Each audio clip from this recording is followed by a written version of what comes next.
Señor y Padre bueno, yo quiero agradecerte en esta hermosa mañana por la oportunidad que me concedes de una vez más disponer mi corazón para ser un canal por el cual tu palabra pueda correr, pueda fluir con libertad e impactar cada mente y cada corazón aquí presente. Aún, Señor, bendecimos a nuestros hermanos y amigos que al conectarse, Señor, a través de esta enseñanza, reciban la palabra que necesitamos oír. No la que queremos, sino la que necesitamos oír. Danos, por favor, la actitud correcta. Danos la humildad para recepcionar, Señor, la palabra que es necesaria en este tiempo. Señor, no queremos palabra superficial, no queremos palabra que alimente el ego. Señor, necesitamos que la palabra que nos entregues venga a cumplir el propósito por el cual tú la envías. Una palabra, Señor, que es como martillo que quebranta la piedra. Una palabra, Señor, Dios Todopoderoso, que al mismo tiempo es como ese panal de miel. Esa palabra, Señor, que también es como espada, que penetra hasta partir el alma y el espíritu, las coyunturas y los tuétanos, y discierne entre los pensamientos y las intenciones de nuestro corazón. Por favor, Señor, haz que nuestra actitud sea la correcta. Danos mente abierta, pero también corazón dispuesto, para que ella nos edifique, nos exhorte y nos consuele. En Cristo Jesús, amén. Amén.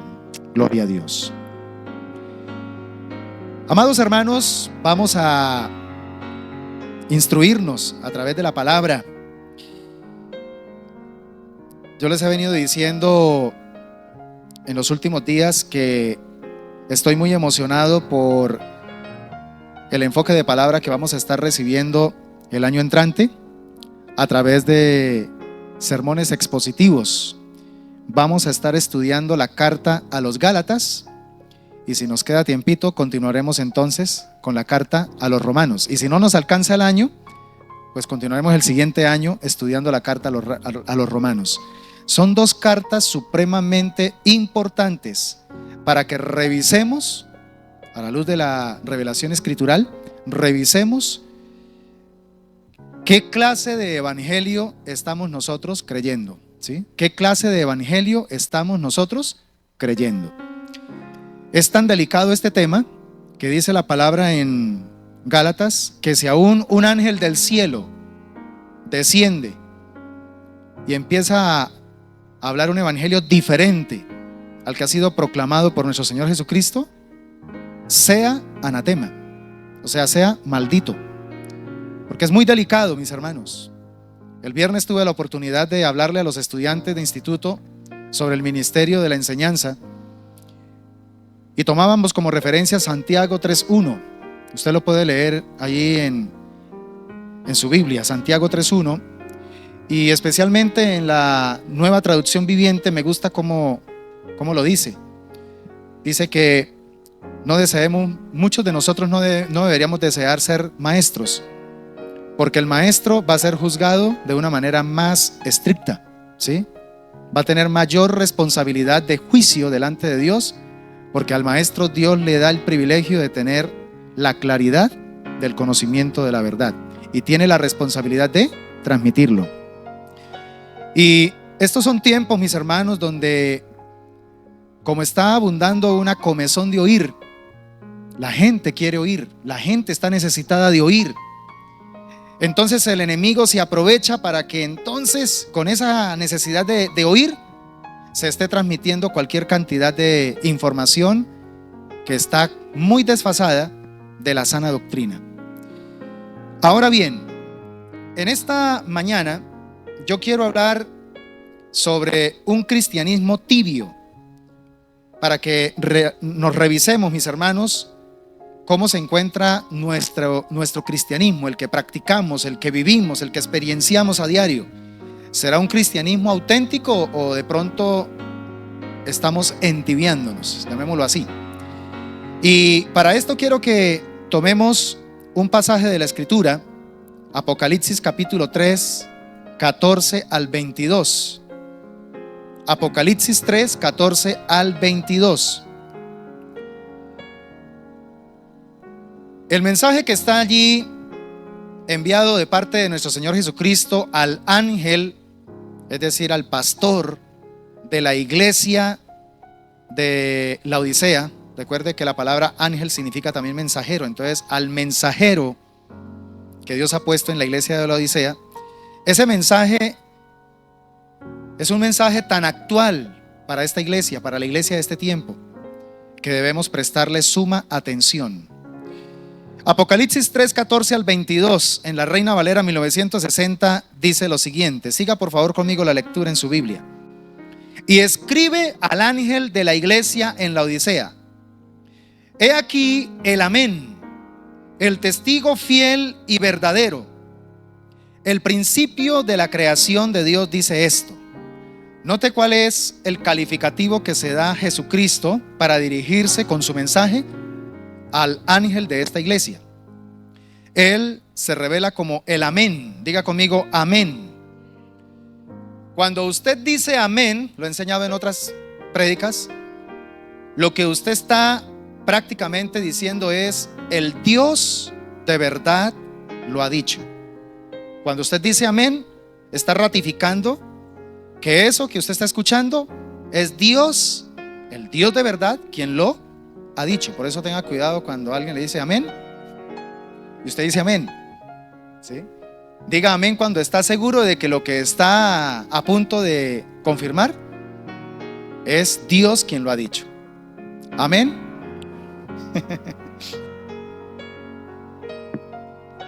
Ahora, cuando él dice que es el amén, él se cataloga como el testigo fiel y verdadero. Él es el testigo fiel y verdadero. Pero también se cataloga como el principio de la creación, el arjé, es decir, el que creó, el que formó, el que inició todo el proceso creativo. Y entonces dice esto, versículo 15: yo conozco tus obras, que ni eres frío ni caliente. Ojalá fueses frío o caliente, pero por cuanto eres tibio y no frío ni caliente, te vomitaré de mi boca. Ahora viene la contraposición. El Señor acababa de decir algo, ¿cierto? Ahora mire lo que dice esta iglesia. Porque tú dices: yo soy rico y me he enriquecido y de ninguna cosa tengo necesidad. Y no sabes que tú eres un desventurado, miserable, pobre, ciego y desnudo. Por tanto, yo te aconsejo que de mí compres oro refinado en fuego, para que seas rico, y vestiduras blancas para vestirte, y que no se descubra la vergüenza de tu desnudez. Y unge tus ojos con colirio para que veas. Aquí notamos varias necesidades apremiantes que tiene esta iglesia. Por ejemplo, la iglesia está diciendo que es rica, que se ha enriquecido y que de ninguna cosa tiene necesidad. Pero el Señor, que es el amén, que es el testigo fiel y verdadero, es decir, el que habla solo la verdad y que es el que creó todas las cosas, le dice a esta iglesia: el asunto es que eres ignorante. Estás ignorando que la realidad de tu vida es todo lo contrario. Eres desventurado, miserable, pobre, ciego y desnudo. Y sin embargo, a pesar de eso, el Señor le da un consejo. El amén, el testigo fiel y verdadero, el principio de la creación, le da este consejo a esta iglesia autosuficiente, autoengañada: te aconsejo que de mí compres oro refinado en fuego. Y note que le está diciendo a una iglesia sumamente necesitada, que se cree rica, pero que es miserable. Y sin embargo, a pesar de su condición, no se la pone fácil. Le dice: de mí compra. No le dice: venga a mí, le voy a regalar. De mí compra, o sea, tendrá que pagar un precio. Compra oro refinado en fuego. ¿Para qué? para que realmente sea rica, porque la voluntad de Dios es que la iglesia verdaderamente viva en riqueza. Ahora, no esa riqueza a la que estamos acostumbrados a ver en este tiempo, ¿cierto? Sino la verdadera riqueza. La verdadera riqueza tiene que ser para con Dios. A eso es que tenemos que apuntarle, que nuestra riqueza sea para con Dios. Pero también para que se vista con vestiduras blancas, porque está desnuda y su vergüenza está siendo exhibida. Dice ahí que no se descubra la vergüenza de tu desnudez. Pero aparte de eso, también tiene otra necesidad terrible: está ciega. Y unge tus ojos con colirio para que veas. Una de las cosas más frustrantes que hay en una iglesia tibia o en un cristianismo tibio es que, a pesar de todas las necesidades que tiene esa iglesia, se cree autosuficiente. ¿Sí? Se cree autosuficiente. No ve su realidad. Vive en su mundo de fantasía. Y entonces el Señor le dice a esta iglesia: yo reprendo y castigo a todos los que amo. Sé pues celoso y arrepiéntete. Es una iglesia que necesita ¿qué? La disciplina de Dios, que necesita el castigo de Dios. ¿Por qué?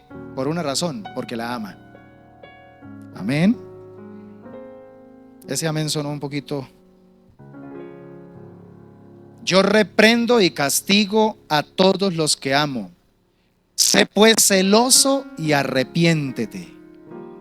Y ahora viene algo muy importante, muy revelador, y es Cristo diciéndole: mire, yo estoy tocando a tu puerta. Porque ese es el problema de esta iglesia.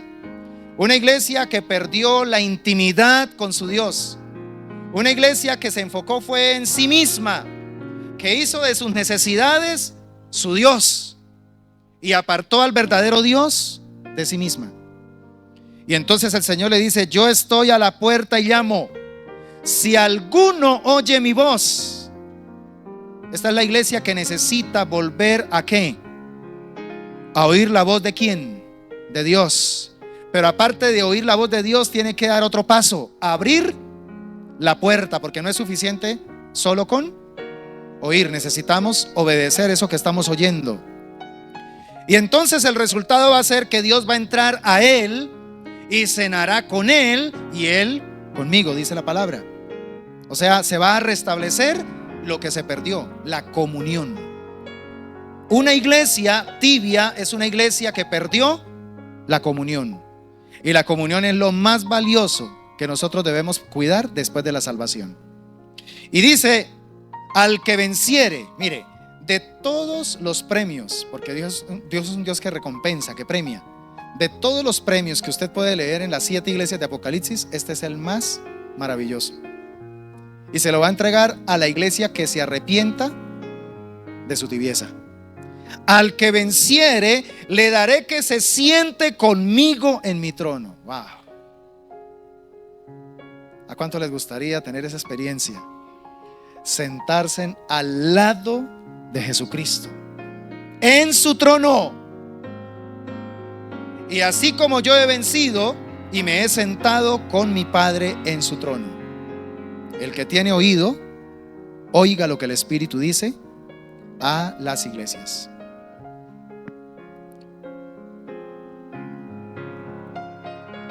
Estos son tiempos sumamente delicados, mis hermanos, donde necesitamos todo el tiempo estarnos examinando. Yo apelo muchísimo a eso, a examinarnos.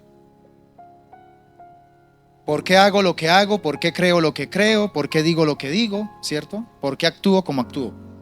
Revisar nuestras motivaciones.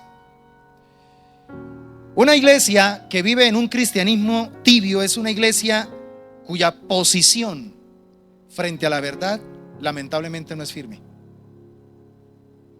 La posición de una iglesia tibia frente a la verdad es una posición, por eso se llama tibia, relativa, ¿sí? Se vuelve líquida, se adapta, ¿sí? Situacional. Se habla de una ética situacional, ¿sí? depende de la situación, entonces actúo de esta manera, ¿sí? Y siempre buscando obviamente mi beneficio. ¿Por qué? Porque prácticamente mi fe gira en torno a mi necesidad. Y entonces el problema de una iglesia que adopta tibieza frente a la verdad es que termina volviéndose ociosa. Deja de enfocarse en el propósito, en la tarea, en la misión encomendada, para enfocarse en sí misma. La iglesia nunca debe perder de vista la comisión delegada, la comisión de llevar el bendito evangelio a las almas. ¿Cuántos dicen amén? Cuidémonos, hermanos, de la tibieza, porque la tibieza nos lleva a la indiferencia y la indiferencia nos conduce a la ociosidad.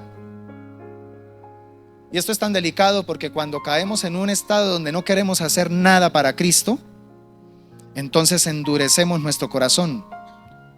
Y esto nos lleva a la destrucción espiritual, iglesia. Cuando ya empiezo a notar que sí, yo sé que Dios me dice que tengo que hacer esto, aquello, lo otro, pero es que no tengo tiempo, es que estoy muy ocupado, pero es que siempre antepongo es mis necesidades, mis proyectos, mis planes, mi agenda. Entonces estamos hablando de que estamos cayendo en una tibieza espiritual, y esa tibieza nos va a conducir obviamente a una destrucción. Vuelvo y lo digo, iglesia. No hay nada más desagradable que un cristiano tibio, que un cristiano nominal, que un cristiano religioso, que hace de su fe simplemente algo en lo que, bueno, es un punto más de mi programa en la semana, y voy y marco tarjeta y ya, y con eso calmo mi conciencia, retomo a la realidad de mi vida y sigo haciendo las cosas como me parecen que tengo que hacerlas. Mis hermanos, esta clase de creyente no agrada a Dios, porque sigue a Dios a medias. Es una clase de cristiano que no quiere cambiar. Es un cristiano, por el contrario, que quiere que el mundo cambie y se amolde a él. Esta clase de cristianismo no toma en cuenta a Dios. Y si lo toma en cuenta es para que le sirva. Yo quiero que hoy analicemos algunas cosas muy importantes que precisamente de manera muy sutil promueven un cristianismo tibio, y que al revisarlas yo quiero que por favor nos analicemos, mis hermanos. ¿Será que estamos cayendo en eso? ¿Será que necesitamos arrepentirnos, como se lo dijo el Señor a la iglesia de la Odisea? ¿Sí? Porque el consejo es: compra de mí, sé pues celoso y arrepiéntete. Es el consejo, ¿cierto? Sé pues celoso y arrepiéntete. Es lo que Dios le dice a la iglesia tibia. Entonces quiero que revisemos estas cosas que lo que hacen es promocionar tibieza espiritual en nuestra fe, en nuestro cristianismo. Y esto es delicado porque entonces, si no lo desarraigamos de nuestro corazón, si no lo sacamos de nuestra vida, termina creciendo como la mala hierba, ¿sí? Y tomando posesión del terreno de nuestro corazón. En primera instancia, mis hermanos, estudiando la palabra del Señor, me doy cuenta que un cristianismo tibio alimenta desapego sutil a la Biblia. Alimenta desapego sutil a la Biblia. ¿Cómo se encuentra en este momento tu relación con ese libro sagrado, con la Biblia? Pastor, pero usted ha venido hablándonos muy seguido sobre esto. Preste la atención que cuando el Señor utiliza el púlpito para hablarnos de diferentes maneras sobre lo mismo, es porque definitivamente algo el Señor nos quiere decir, ¿sí? ¿Cómo se encuentra en este momento mi relación con la palabra del Señor? Un cristianismo tibio hace que la relación con la Biblia empiece a pasar a un segundo, tercero, cuarto y hasta quinto plano. Es preocupante, hermanos, cuando ya no sacamos tiempo para leer, para meditar, para memorizar en las Escrituras. Pero eso es trabajo de los pastores, ellos viven de tiempo completo en eso, entonces que se dediquen los pastores a leer la Biblia y nos la expliquen a nosotros. Eso es una responsabilidad de todos nosotros, mis hermanos. La palabra del Señor es el alimento diario. Cuando la iglesia empieza a abandonar la centralidad de la Escritura para saber cómo conducirse en su fe diariamente, pues entonces la misma iglesia va a perder su rumbo. Yo estoy aterrado, mis hermanos, de ver cómo hoy día muchas iglesias han perdido su rumbo porque han perdido su pasión por la palabra. Cuando ya no giramos en torno a la verdad escritural, cualquier cosa empieza a captar nuestros sentidos y se convierte en el centro.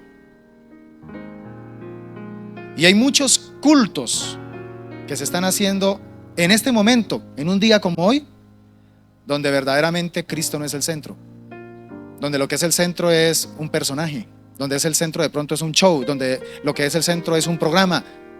Cualquier cosa puede ser lo más importante menos Cristo y obviamente su palabra. Iglesia, la Biblia debe convertirse en la única brújula para nosotros. Es la palabra de Dios la que tiene que convertirse en esa lámpara, en esa lumbrera. Estoy a punto de tomar alguna decisión, estoy a punto de tomar algún rumbo.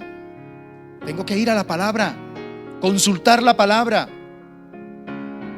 Y si a través de la palabra el Señor me dice lo que no quiero escuchar, ¿qué tengo que hacer entonces? Obedecer. Es que ahí es donde está el problema, que nos predisponemos. O sea, ¿para qué voy a consultar la palabra si yo sé lo que Dios me va a decir? Y el problema es que yo sé que lo que Dios me va a decir no me va a gustar, porque es que yo ya lo tengo planeado, yo ya lo tengo orquestado, yo ya tengo todo calculado, ¿sí? Hasta he orado por eso.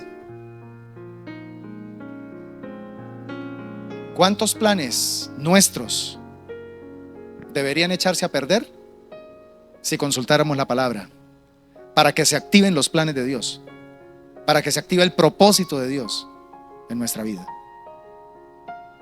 ¿Cuántas cosas quiere el Señor que en estos momentos ya nosotros estemos activos haciéndolas? Pero como no consultamos la palabra, entonces estamos ocupando este tiempo haciendo nuestra propia voluntad. Y esto es algo muy reiterativo aquí en Diseños de Vida. Podemos vivir el cristianismo de dos maneras: edificando nuestra vida con oro, plata y piedras preciosas, o edificando nuestra vida con heno, paja u hojarasca. Podemos edificar nuestra vida en Cristo haciendo nuestra propia voluntad o haciendo la voluntad de Dios. Hermanos, restarle importancia a la palabra de Dios en nuestro caminar cristiano es perder el privilegio de profundizar en la sabiduría de Dios. Aquí hay, en el mensaje que el Señor le da a la iglesia de Apocalipsis en la Odisea, hay un contraste. Hay un contraste entre lo que la iglesia piensa que es y en lo que Dios le dice a esa iglesia. Pero el problema es que a esta iglesia no le importa lo que Dios dice de esa iglesia, porque le ha dado prelación es a su propia filosofía, a su propio pensamiento.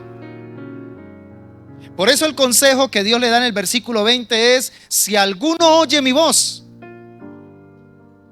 Y el mensaje que el Señor entrega en esta mañana para la iglesia tibia es: si en medio de todos hay alguien que quiera oír mi voz, entonces le invito para que abra la puerta. Hay esperanza. Ahora, yo quiero decirle algo, mi hermano. No va a ser muy cómodo oír la voz de Jesús, abrirle el corazón y sentarse a cenar con Él. No va a ser cómodo, porque siempre nos han vendido un cuadro muy romántico, ¿no? Ay, qué rico cenar con el Señor. Yo recuerdo que una vez conocimos a un hombre que tenía un don de discernimiento impresionante. Lamentablemente después se descarrió. Pero no, hasta el sol de hoy no he conocido a otra persona con un desarrollo de ese don, palabra de ciencia, palabra de conocimiento tan pero tan desarrollado, ¿sí? Que realmente era impactante. Al punto de que cuando, por ejemplo, él decidía ir a visitarnos, una vez nos visitó a nuestra casa allá en San Gil, y eso fue algo incómodo, muy incómodo. ¿Saben por qué? Porque desde que entró a la casa empezó a sacar cueritos al sol. Y lo más tremendo era que nos mirábamos y decíamos, es cierto, es cierto, es cierto. Un discernimiento impresionante. Entonces yo me imaginaba, muchas veces nosotros le huimos a tener ese tiempo de intimidad con Dios porque sabemos que Él nos conoce con todas las cosas raras que tenemos ahí por dentro y que no queremos aceptar, pero que están ahí. Pero el llamado que el Señor le hace a la iglesia es que si alguno oye su voz y abre la puerta, Él quiere entrar para poder tener un tiempo de intimidad, un tiempo de confrontación, un tiempo donde Él quiere decirnos, mira Elías, esto no lo puedes seguir haciendo de esta manera. Ese sentimiento que estás guardando con tal persona te va a destruir. Esa decisión que estás a punto de tomar te va a llevar a sufrir muchos dolores en el futuro. Esa relación que estás tratando de cultivar y que te estás ilusionando para que desemboque de pronto en algo más serio, te puede llevar a un dolor. Ojo con eso que vas a comprar, porque puede llevarte a la ruina.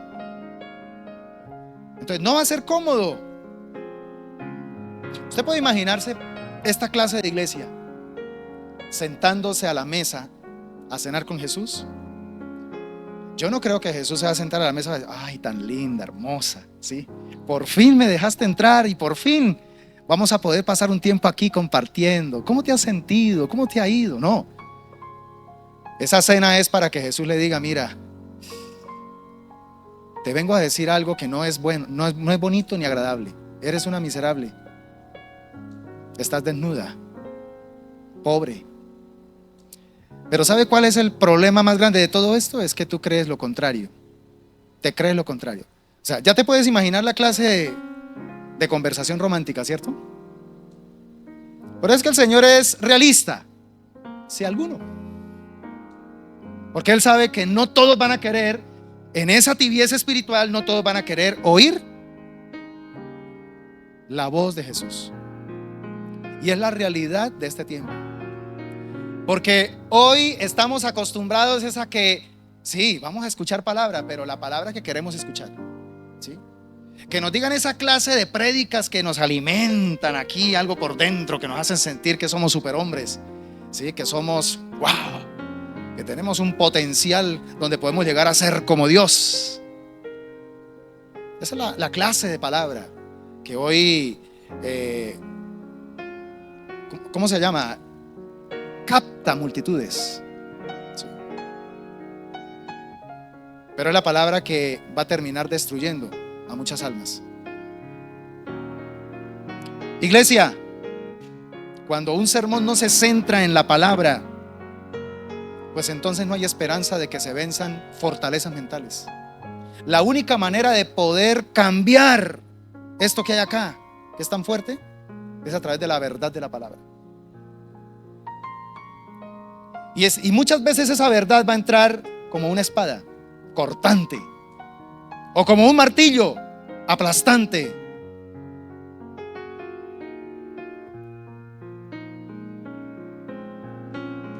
Alguien dijo en una ocasión que la nueva ortodoxia, la de este tiempo, se está enfocando más es en la parte de la forma, del estilo, ¿cierto?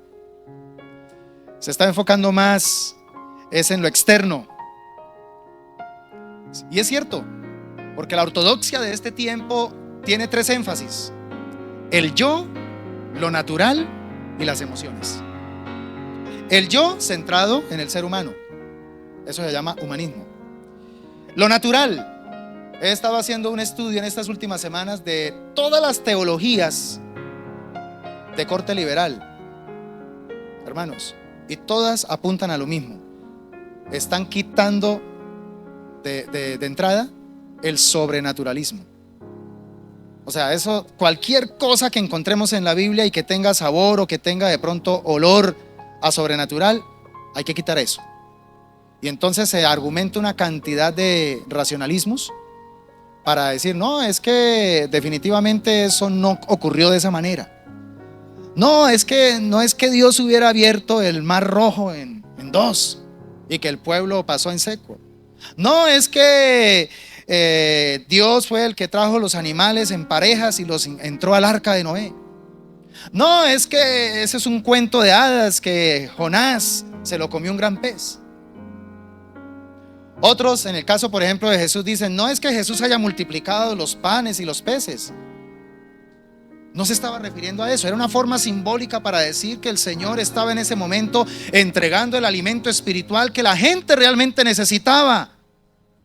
¿Sí? Y quitan todo lo que es sobrenatural, porque saben que si se permanece en lo sobrenatural tendrán que aceptar que hay un Dios todopoderoso. Y las emociones entonces, donde ya se le da más importancia es a la experiencia personal, cómo te sientes, ¿cierto?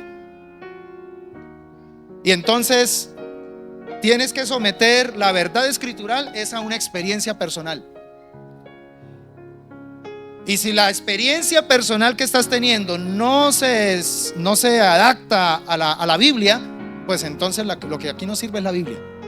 Aquí lo que sirve es la experiencia personal. Y entonces usted escucha hoy muchísimos predicadores que dicen, es que Dios me dijo, es que Dios me habló, es que Dios me reveló, tuve un sueño, ¿sí? Y a eso sí le prestamos atención. Y anoche se comió tremenda frijolada, tuvo tremendo sueño y al otro día le da tremendo impacto emocional, porque no es espiritual. Tremendo impacto emocional porque se soñó una cantidad de cosas. Y entonces ahí eso sí ya es palabra de Dios. Pero cuando Dios a través de un versículo de la palabra hace 8 días te dijo algo que confrontó tu mal carácter, que confrontó tu pecado, no pasó nada. ¿Por qué? Porque lo que está rigiendo son las emociones. Ese es lo primero que empieza a generar una tibieza espiritual. Lo segundo, mis hermanos, es que la tibieza espiritual le da más valor a lo místico que a la verdad. Y va en línea con lo que acabo de decir. Mire, hoy hay una pugna tremenda entre el espiritualismo, ¿sí?, y la espiritualidad, o la verdadera espiritualidad. Hoy todo mundo reconoce que hay un mundo espiritual. ¿Sí? Entonces, como ya hay un reconocimiento global de que hay un mundo espiritual, entonces eso se conoce como espiritualismo. Y ya entonces las grandes personas que tienen, ¿cómo se llama?, reconocimiento, ¿cierto?, popularidad, las figuras de Hollywood y todo eso, entonces se muestran, sí, yo soy muy espiritual, muy espiritual. A mí me gusta ser espiritual, yo soy un ser espiritual. Y confundimos espiritualismo con espiritualidad. Espiritualismo es adoptar cualquier creencia en cualquier Dios, en cualquier ser que se considere, de cualquier creencia se considere superior y se adopta. Eso es espiritualismo. Pero la verdadera espiritualidad, mis amados hermanos, es aquella donde Cristo viene e impacta el espíritu humano que se encuentra muerto y lo vivifica. Y a partir de ese momento comienza un nuevo nacimiento. Esa es la verdadera espiritualidad. Sí. Pero eso está hoy cambiando. ¿Por qué? Porque se le está dando más importancia a la experiencia humana que a la revelación divina. Pablo nos insiste allí en Romanos capítulo 12, 1 al 2.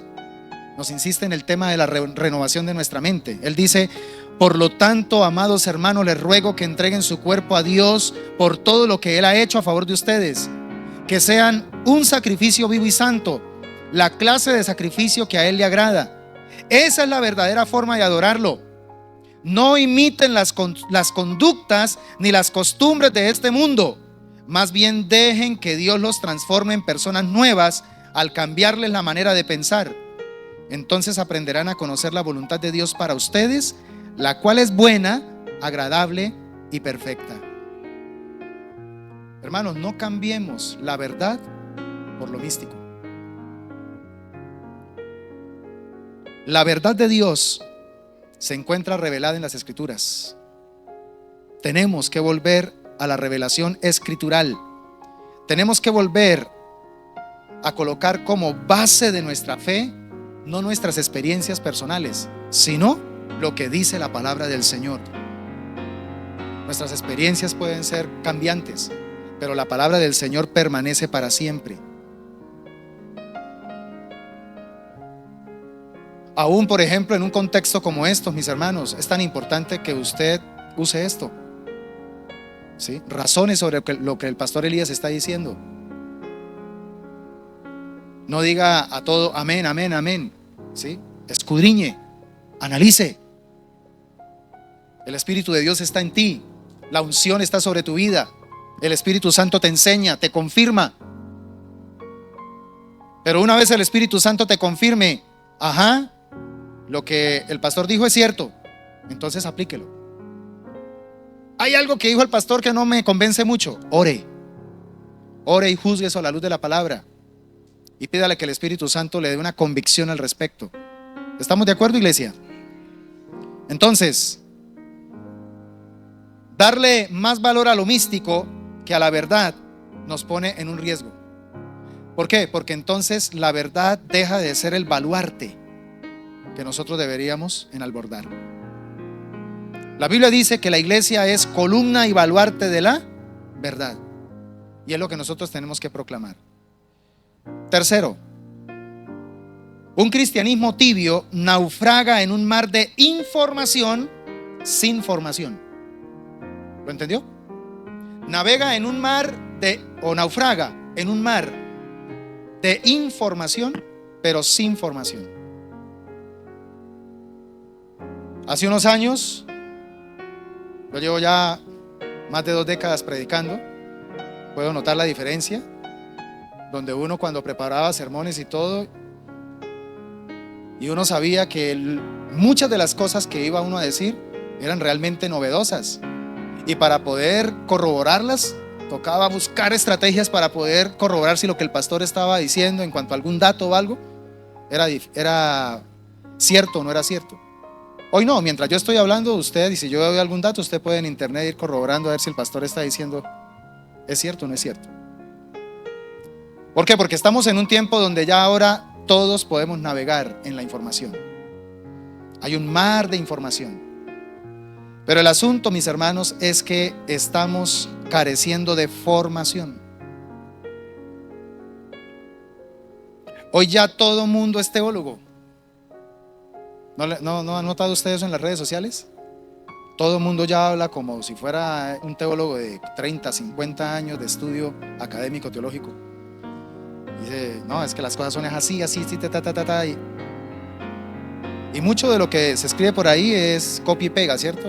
Porque lo escuché de alguien que me llama la atención, de alguien que respeto, de alguien que admiro.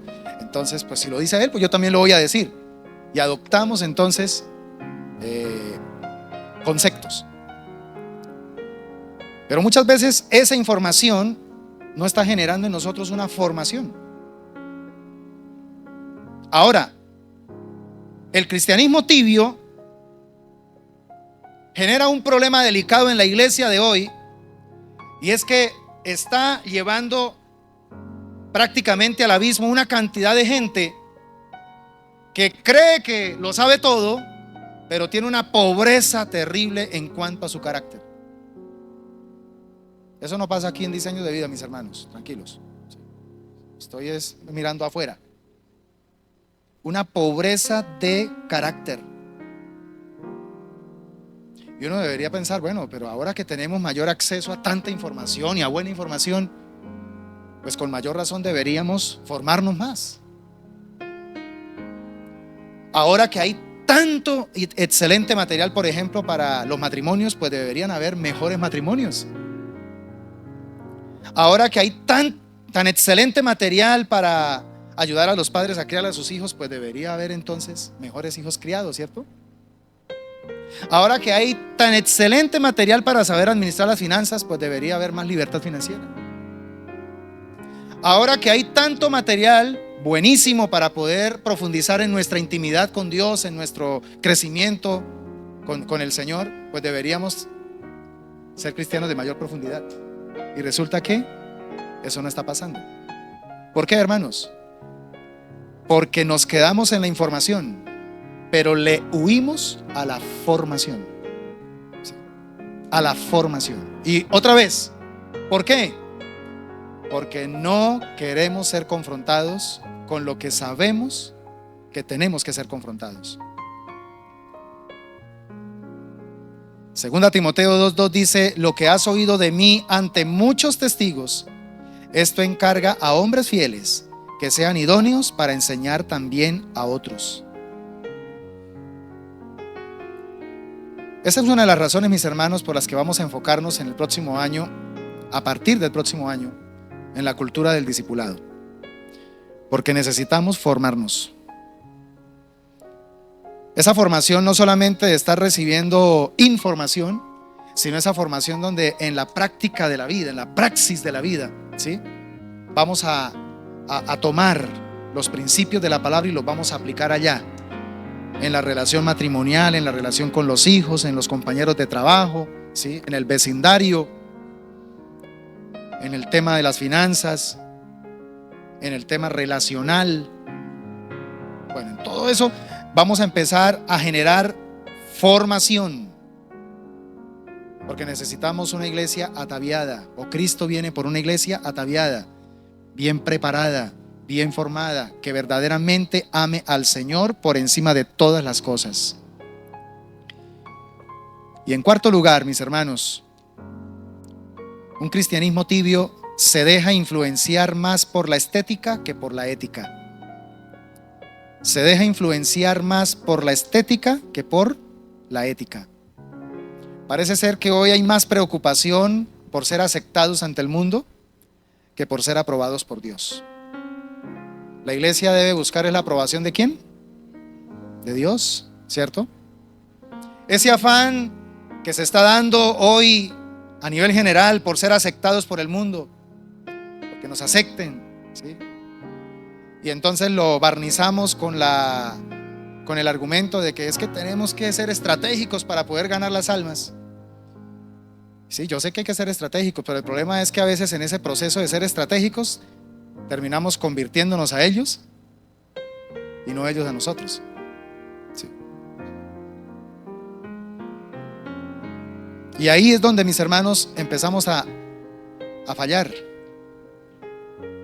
porque le damos más valor a los parámetros seculares que a los principios o parámetros bíblicos. Y lo que tiene que regir nuestra vida es la palabra del Señor, lo que dice Dios en su palabra. Con esta perspectiva hemos caído, hermanos, en un error, en el error de pensar que para poder impactar a esa generación tenemos que entonces parecernos a esa generación.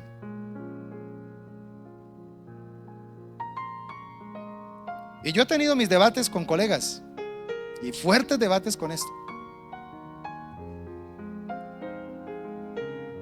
Y tengo mis razones, pero también tengo mis reservas, mis hermanos. Porque estamos haciendo quedar muy mal el cuerpo de Cristo en algunos escenarios. Estamos haciendo quedar mal el cuerpo de Cristo. ¿Solo por qué? Porque vemos los parámetros bíblicos como algo, pero eso está muy bonito ahí escrito en la Biblia, sí, pero es que ¿cómo lo hacemos para aplicarlo aquí en la realidad? Pues aplicándolo de manera como debe ser, no aplicándolo desde el esfuerzo y la estrategia humana. Porque el trabajo que nosotros hemos sido llamados a realizar, mis hermanos, es un trabajo netamente espiritual. El trabajo que tiene la iglesia en este mundo es un trabajo donde no es ni con fuerza ni es con espada, sino con el Espíritu Santo de Dios. ¿No es lo que dice Zacarías 4:6? Esta es la palabra de Jehová a Zorobabel, que dice: no con ejército, no con fuerza, sino con mi espíritu, ha dicho Jehová de los ejércitos. ¿Cuántas cosas se han querido hacer, por ejemplo, en el plano político, con espada y con fuerza, con estrategia del hombre?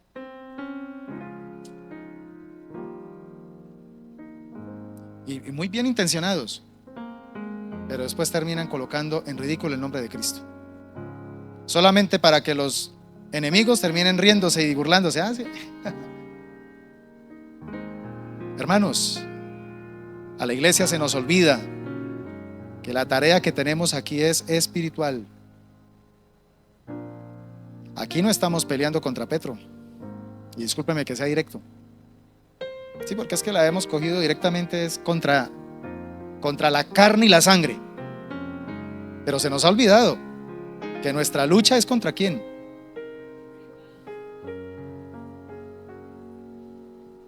Y es triste cuando nosotros como iglesia empezamos entonces a utilizar un poder tan extraordinario que Dios nos ha dado, que es la palabra, para rebajarnos a niveles emocionales de inmadurez, cuando deberíamos ser sal y luz en este momento de tanta oscuridad y de tantos sinsabores. Yo aplaudo lo que está haciendo el Ministerio de Intercesión. Debemos orar por nuestras autoridades, debemos orar. Yo les dije a ustedes hace casi 4 años atrás, mis hermanos, lo que vaya a pasar es porque Dios lo va a permitir y es porque Colombia lo necesita. Alguien puede decir: uy, no, pastor, pero es que terrible lo que está pasando en este tiempo. Listo, sí, pero forma parte también del látigo divino. Forma parte también de la disciplina divina para que nos despertemos y seamos coherentes con nuestra fe también, especialmente la iglesia. Seamos coherentes. Y hermano, mire, aprovecho y les digo algo de todo corazón. No lo voy a decir, pero lo digo de todo corazón. No sigamos cometiendo el mismo error que año tras año la iglesia ha venido cometiendo con respecto a los temas políticos. Dejemos de colocar la mirada en el hombre. Dejemos de pensar que es fulano de tal o fulano de tal el que nos va a sacar de esta situación, porque es maldito el hombre que confía en el hombre. Dios es el que pone y quita reyes. Dios es el que definitivamente tiene el poder y la autoridad para demostrar que el soberano sobre todos los reyes de la tierra es Él. Y Él quiere ver a una iglesia justamente en este momento haciendo su tarea. 2 tareas importantísimas. Número 1, orar, orar y orar. Pero orar como lo hizo Daniel, con un espíritu de arrepentimiento y pidiendo perdón a Dios por todos los pecados. Y en segundo lugar, mis hermanos, pidiendo la sabiduría de Dios para poder votar de manera congruente con nuestra fe. Amén. Siendo coherentes. Tiene que haber coherencia en la sabiduría del Señor. Escuche las propuestas de todos los candidatos, escúchelas, y como hizo Ezequiel, llévelas delante del Señor y ponga las cartas y diga: bueno, Señor, ¿cuál es el que tú vas a colocar para que se cumpla tu voluntad y tu propósito sobre esta nación? Muéstrame para hacer tu voluntad. Pero eso de estar tomando partido como iglesia de Cristo, se nos está olvidando que nuestra ciudadanía está en el reino de los cielos. Ah, pastor, pero es que usted como que es escapista. Sí, usted como que no le gusta mirar la realidad. Hermanos, nuestra tarea es orar, clamar y pedir al Señor que ilumine con su sabiduría, con su temor, a las personas que Él va a colocar allí en eminencia. Y yo sé que el Señor es un Dios de misericordia. Para terminar, mis hermanos, hablando de este cuarto punto, la tibieza espiritual que se deja influenciar más por la estética que por la ética, nos lleva a correr el riesgo de de querer empezar a sentirnos bien cuando el mundo habla bien de nosotros. Y el evangelio es todo lo contrario. Si el mundo está hablando bien de ti, preste la atención porque probablemente estás haciendo el trabajo mal. El Señor Jesucristo dijo en Lucas: cuando nadie hable mal de ti, asústese. Preste la atención. Algo no estás haciendo bien. El Señor Jesucristo nos dijo en Juan 15:19: si fuerais del mundo, pues el mundo amaría lo suyo. Pero porque no sois del mundo, antes yo os elegí del mundo y por eso el mundo os aborrece. O sea, presupuestemos, si es que queremos salir de la tibieza, presupuestemos ser aborrecidos por el mundo. Primera de Juan 3, versículo 13: hermanos míos, no os extrañéis si el mundo os aborrece. ¿Nota entonces esa diferencia? Si usted al hablar la palabra de Dios empieza la gente a burlarse de usted, hasta los mismos familiares empiezan a aislarse de usted o a hablar mal de usted, no caiga en depresión, hermano, no caiga de pronto en tristeza y diga: ay, es que no me aman. Más bien alabe a Dios y dígale: Señor, gracias, porque esta es la señal de que te estoy agradando a ti, porque no soy del mundo. Estoy en este mundo, pero no soy de este mundo. Mi ciudadanía es del reino de los cielos. Y por tanto mi deber es tratar de que todos los que están a mi alrededor sepan de dónde soy y que tienen la posibilidad también de formar parte de ese reino. Y hablar la palabra, mis hermanos. Hablar la palabra. Hace unos días le hablé a un vecino y somos muy conocidos y siempre nos saludamos y todo. Y hace poco el Espíritu Santo me dijo: acérquesele y dígale esto y esto y esto. Me le acerqué. Y él, como siempre, saludándome con sus chistes y todo. Yo le dije: espéreme un momentico, vamos más allá de los chistes porque hoy tengo que decirle algo. ¿Usted está preparado para si en este momento su corazón dejara de latir? Se me quedó viendo. ¿Y por qué lo hice? Yo: no, es que yo tengo una inquietud muy grande en mi corazón y me toca sacarla porque Dios puso en mi corazón decírselo. Si en este momento su corazón deja de latir, ¿está listo y preparado para encontrarse con Dios? ¡Claro! ¡Claro! Siempre, yo soy muy creyente en Dios. Pero usted no me entiende. ¿Es Jesucristo su único Salvador? ¿En el único que usted deposita su confianza? ¿O aparte de eso confía en otras cositas por ahí, en santicos? Y ahí ya entonces dijo: no, pues los santos tienen su lugar, la Virgencita tiene su lugar. Ya, ahí está el problema, ¿sí? Y ese es el punto precisamente que vengo a decirle, le dije. Usted tiene que ponerse a cuentas con Dios, porque ¿quién le garantiza o quién nos garantiza que mañana vamos a estar vivos? Y sabe que yo lo he aprendido a apreciar mucho en este tiempo, porque hablamos mucho y nos echamos chistes y todo. Pero me pongo a pensar que de pronto un día de estos, o yo no amanezca o usted no amanezca, y quede como la sensación: bueno, ¿por qué yo no hablé? ¿Por qué yo no dije lo que tengo en mi corazón? Le dejo la inquietud. Le dejo la inquietud. Póngase a cuentas con Dios, pero como lo dice la Biblia, no como lo dice una religión. ¿Y cómo lo dice la Biblia? Que usted tiene que reconocer que es un pecador, y que si usted no tiene a Cristo en su corazón viviendo en usted, usted no ha podido nacer de nuevo. Y si usted no nace de nuevo, así crea en Dios, no heredará el reino de los cielos. Esto se puso pesado, me dijo. Unas 3 semanitas duró sin hablarme. Y después yo mismo me le volví a acercar. ¿Me va a hablar del mismo tema? Yo: no, tranquilo, ya lo que tenía que decirle se lo dije. Sigamos con los chistes. Eso sí, sepa que lo que le dije era muy cierto. Allá usted.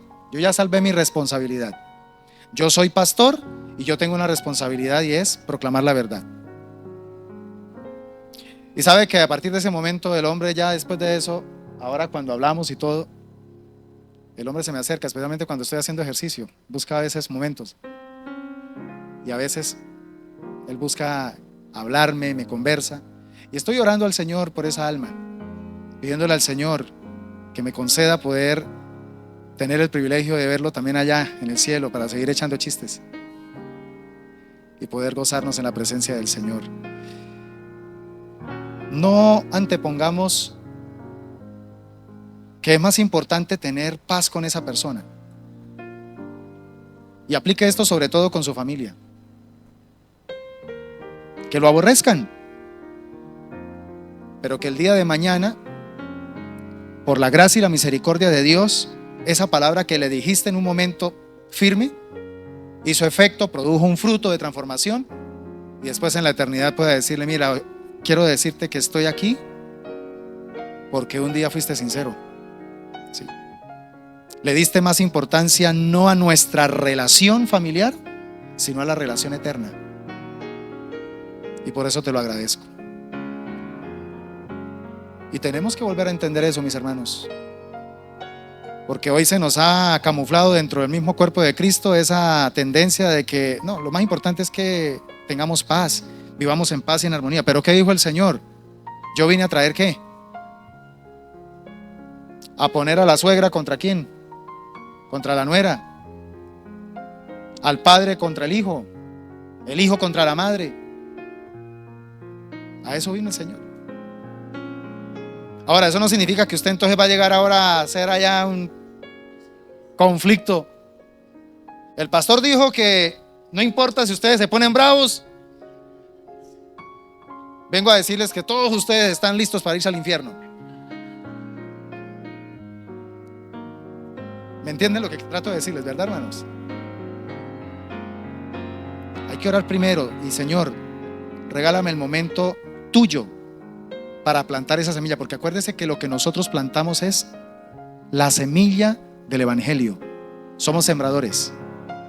Lo que necesitamos es que cuando plantemos esa semilla caiga en el terreno fértil. Entonces vayamos a donde el Señor nos quiere llevar. Va a haber un momento. Yo mucho tiempo duré pensando en qué momento hablo con este Señor. Y fue una noche donde el Señor me dijo: bueno, ya es hora de que le diga. Hasta le llegué a pensar de pronto: Señor, ¿será que va a morir?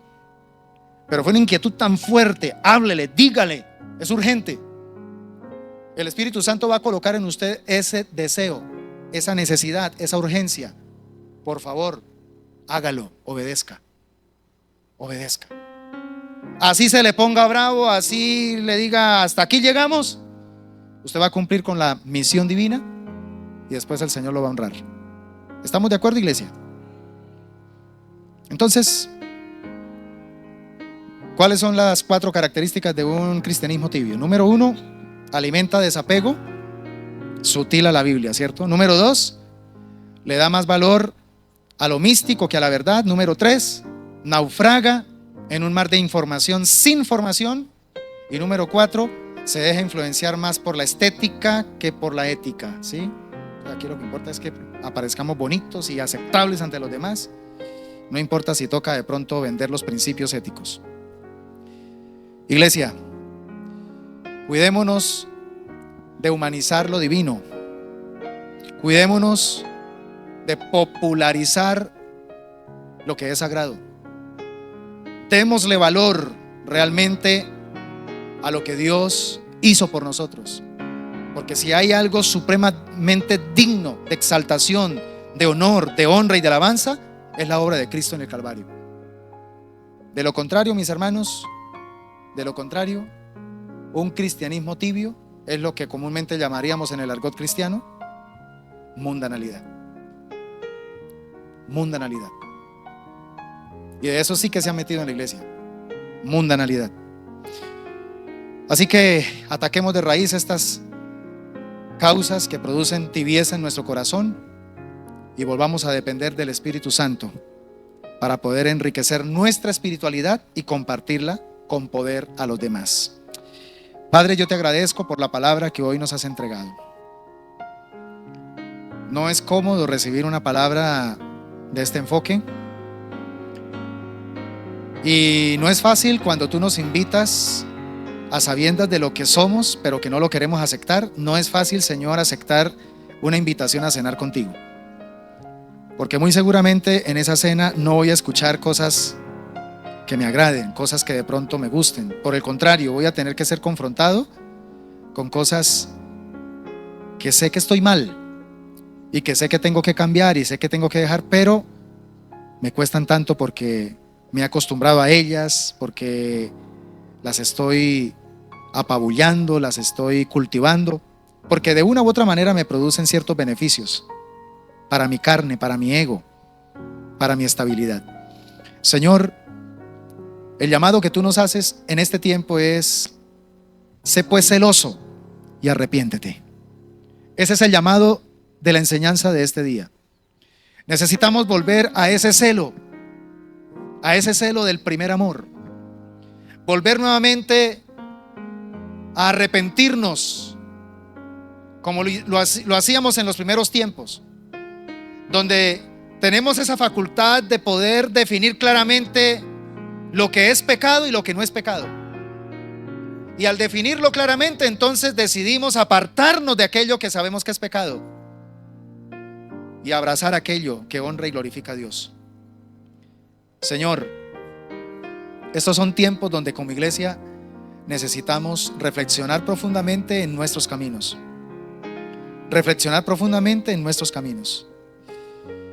Señor, cuánto quisiera, y hasta lo he peleado contigo, cuánto quisiera, Señor, a veces pararme aquí en el púlpito y dar de esas prédicas que motivan y que dejan a las personas supremamente retadas a lograr cosas para sí mismo. Pero justamente, Señor, cuando me dispongo a orar y a preparar tu palabra, el Espíritu viene sobre mí y me dice: no es eso lo que quiero que hables. Quiero que hables sobre esto.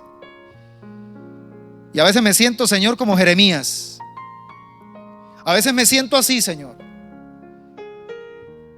Me seduces a hablar esta palabra. Y sé que esta palabra, Señor, probablemente no es tan popular, Señor, pero si la callo, se vuelve un fuego dentro de mí. Si decido obviar el espíritu de la palabra que inspiras en mi espíritu, sé, Señor, que después no voy a poder dormir, no voy a poder descansar, mi alma no va a poder tener tranquilidad. Y por eso, Señor, decido exponer la palabra que me dices que tengo que exponerla. Y te pido, por favor, que haya en tu iglesia la capacidad de recepcionarla, la capacidad, Señor, de pensarla, aún de juzgarla, para poderla practicar. Pues tu palabra dice: si alguien oye mi voz y abre la puerta, entraré a él. Señor, que hoy muchos de los que estamos aquí, al oír tu voz a través de esta enseñanza, decidamos abrir la puerta de nuestro corazón para que podamos próximamente tener, Señor, una cena contigo, para que podamos próximamente, Señor, sentarnos y escucharte, para que nos confrontes con las cosas que necesitamos, Señor, dejar de hacer y empezar a hacer también. Bendigo a tu pueblo, Señor, y estoy creyendo que tu palabra tiene un propósito, y es enseñarnos a permanecer en tu amor, a permanecer en Cristo. Gracias, gracias, mi amado Rey. En el nombre de Cristo Jesús, amén y amén.